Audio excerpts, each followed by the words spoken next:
I want to talk about leading the team towards this vision because I think a lot of listeners out there are going, Jen, this all sounds great. I've got my vision. I've got leaders I can trust, but you've got to get the entire team rallied around this stuff. So talk to me about the delegation to Casey Maxwell, who was on this podcast recently talking about decision making. Yes. What was that conversation like ongoing? Yeah, so ongoing. So Casey led at the time what we called our DaveRamsey.com team, which was an entire team that helped to maintain all things on our biggest website. And he pretty clearly understood where things needed to go. One of the things, though, about delegating to him is he's such a great leader that he would come to me with things that needed to be done. So I might say something like, hey, I think the hardest part of this project is going to be X. And I was probably right about that in the broadest sense. But then he stepped up and said, yes, and here's how I think we should tackle that. And he would come back with all these great ideas for that core team to really beat up on and figure out the best way to move forward in a lot of different things. And so a lot of the delegation was me either surfacing things that I thought were going to be big hurdles to overcome, or the team themselves saying, hey, we have a big issue we have to overcome here, and then us getting together. We wouldn't solve those things sometimes in discrete pockets, but usually the big issues, they would come to that core team, and sometimes they'd even come up to the operating board where we would talk through in detail, hey, here is what we're trying to overcome. These are our options. This is what we recommend.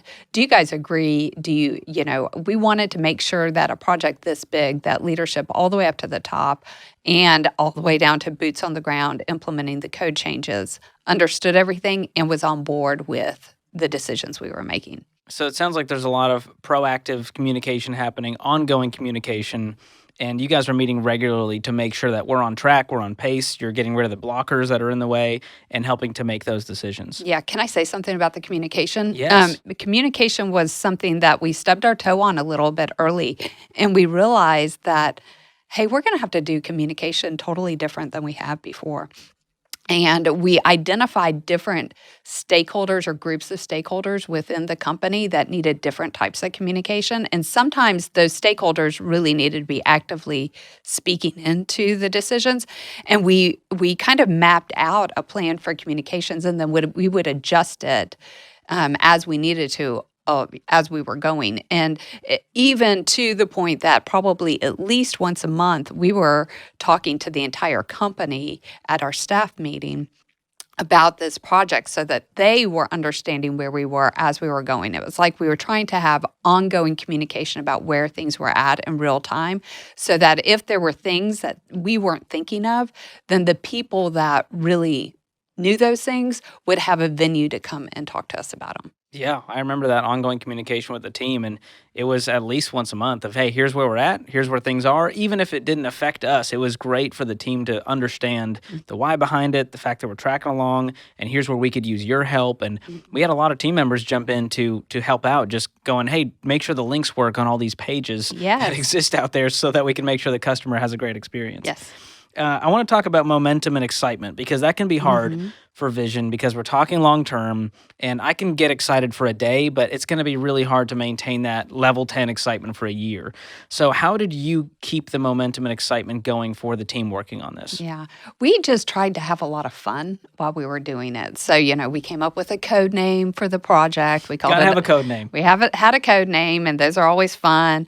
We would try to do fun things just as part of things that might otherwise feel tedious, because this was a transition. We actually had to make the transition on a day. On a particular day, we actually had to consolidate all those sites together. So we had some dry runs where we would spend pretty much, I think there were 2 different days, we spent pretty much the whole day in a room together with a large group of people that need to be involved in that one day switchover. And we just did things to try to make it fun, to break up the day and and to have a good time as we were going. Even when we made the transition, it was into the evening that we were working. We had a gourmet coffee bar come in.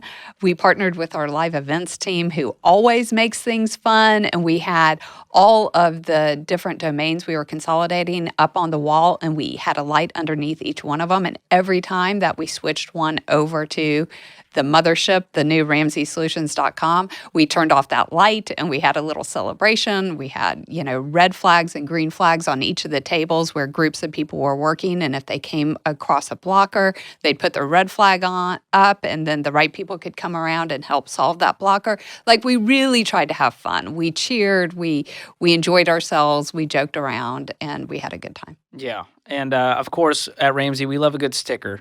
And so I do remember the day we celebrated this, everyone gets the sticker. That's and right. It was very clever with a little pointer, the little mouse pointer on there, which was so fun. And I love that we did that, because I think that does encourage the team that, hey, we know this matters, but making it fun along the way, there's so many creative ways that a business owner can do that for the team. And it doesn't have to be big. No, it doesn't. I mean, it can be getting pizza. It can be. It can be silly balloons. It can be whatever. You can do whatever works for your team, but just sometimes being silly and just laughing and allowing the team to laugh blows off the steam of the pressure of a big project or breaks it up. So. Yeah, I love that. So what did you learn personally from leading the team towards this vision, towards this goal within a bigger vision? The thing I would say, the biggest thing that I learned, and I think I already knew it, but it hit me at a new level during this project, was the communication. You have to communicate the why all the time, because it may feel like you said it 100 times. You probably need to say it 1,000 times. You need to say it so often that the people involved with it are just naturally saying it on their own. And it can feel kind of uncomfortable. You feel like you're being redundant, talking about the same thing over and over and over again. You're like, they don't want to hear this anymore.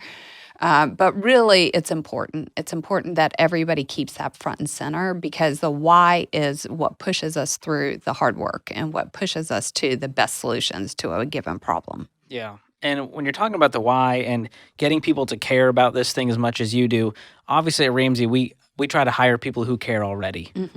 But for the business owner who may have a team and they're going, oh my gosh, I can't get this guy to care about the vision as much as I do. What encouragement would you give to the business owner who's kind of struggling to get the team rallied around the vision? Yeah, that's interesting. One of the things we have a benefit of here, and I think that a lot of different businesses could actually proactively do this, is we hear from our customers pretty regularly. They come to our lobby and watch our shows on a daily basis. But even if you don't have that set up, getting the customer stories and how and why this is going to make their experience better, or the product that they experience better, the service, whatever it is, getting those stories to the team, to me, is one of the most motivating things that you can do, because everybody wants to help others, wants to make other people's lives better, easier, more fulfilling. Yeah, you want to feel like you're making an impact and there's significance in the work you're doing, no matter how mundane it may feel in the moment. And connecting with the people being affected by your product, your service, is such a great way to get pumped. And we have the benefit of getting to experience that every day. Dave reads emails and staff meeting of how people's lives are being changed by the stuff we do. And you go, okay, you know what? That line of code does matter. And I do need to put excellence into that email I'm sending and into that tweet that I'm creating, whatever those things are that your team is doing. It really does make a huge difference to keeping the momentum and excitement long-term for that vision. Yes, for sure.